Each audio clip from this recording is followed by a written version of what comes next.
So is GoPro finally catching up with their competition? And are the new Mission 1 cameras actually that much better? So since I've been shooting with the Ace Pro 2 for a while, I'm going to compare the specs of each side by side and see if it's worth switching at some point. So far, GoPro's only given some high-level specs on their cameras here. It's a very cool marketing strategy. They're doing a lot of teaser content and building a lot of hype before they do an actual launch, which I saw earlier should be about a month from now. They're definitely getting that curiosity and intrigue with people and trying to really push what an action camera can do, which is cool.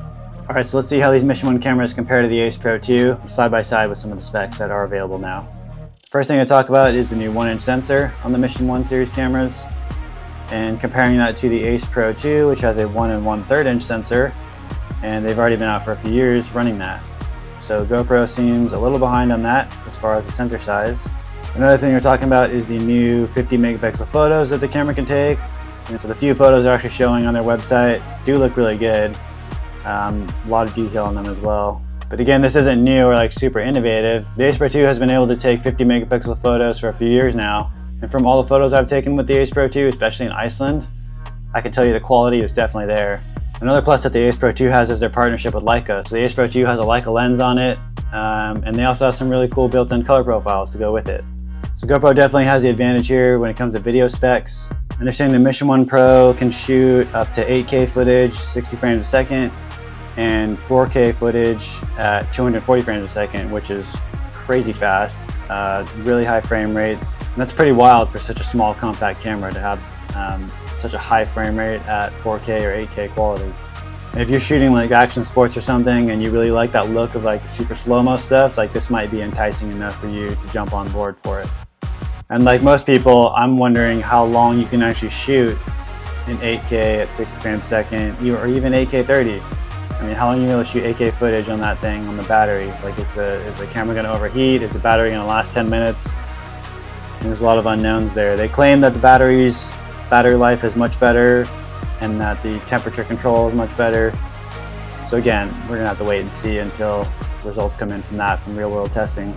So far, the Ace Pro 2 batteries have been great. I mean, I was able to shoot an entire day, not consistently, but throughout the entire day on a single battery. And in their open gate mode, you can shoot up to 8K 30 and 4K 120. So essentially half the frame rate, but you get the benefit of open gate, so you can shoot wide and vertical in the same shot, which is pretty cool. Now compare this to the Ace Pro 2, which can only shoot 8K up to 30 frames a second and 4K up to 120 frames a second. Now in open gate mode on the Ace Pro 2, which they call free frame video, changes our settings a little bit. So our max settings, we can't shoot 8K in open gate on this thing. I can only shoot 4K, and I can only shoot 4K up to 60 frames a second. No 8K in this option, so GoPro definitely has an edge there. But I personally don't shoot in 8K. I haven't really tried it yet. I'm not sure it's worth the extra file size, as 4K gives me plenty good quality for what I do. So the Mission 1 cameras have 14 stops of dynamic range, and the Ace Pro 2 has 13.5, so I mean that's pretty comparable. Now the biggest innovation from GoPro here is definitely their Mission 1 Pro ILS. It has an interchangeable mount system, so you can mount on actual camera lenses onto this thing. The other models of the Mission both have just a fixed 14mm lens, and I mean the fixed lens are pretty common on action cameras. That's kind of what people expect. So having the flexibility of swapping out lenses on a GoPro is pretty intriguing.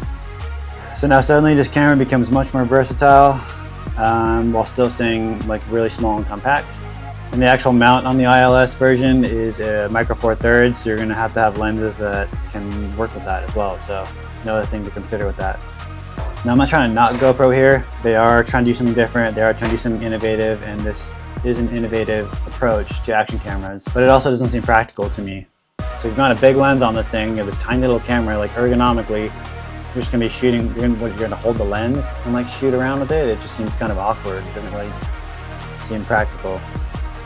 But I guess they thought of it too also, because that's why they announced this point and shoot grip, which again, Ace Pro 2 has had this grip attachment for a while now. And they actually have two versions. They just released the Pro version, and this is the original version. So it's almost identical to the Ace Pro 2 one. They almost kind of just ripped it off there. So you're gonna have this Mission 1 Pro ILS with a lens on it and a point and shoot grip. You might as well just be using a mirrorless at that point.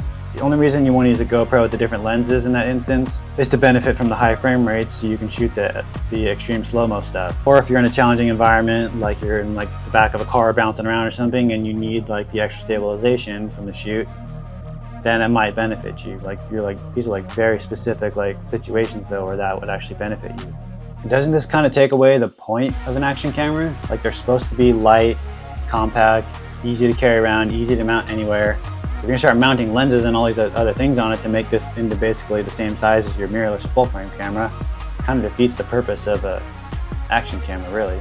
People nowadays are so familiar with like the look of action camera shots, the super wide angles on these things, that it's almost expected in certain types of content and videos, especially if it's like action sports or outdoor related content. Like it's pretty common and expected to have those clips tied into your videos. So while GoPro is being innovative here, are they missing the mark? Or is this a chance to get the crown back as the leader in the action camera industry? What do you guys think? But for now, I'm gonna stick with the Ace Pro 2. I think the specs are comparable enough and this thing's been an awesome camera, so unless this video gets 50,000 views, then I may be inclined to buy the Mission 1 Pro and actually do some side-by-side testing, and maybe I'll convert to GoPro at that point. So we're just gonna have to wait and see.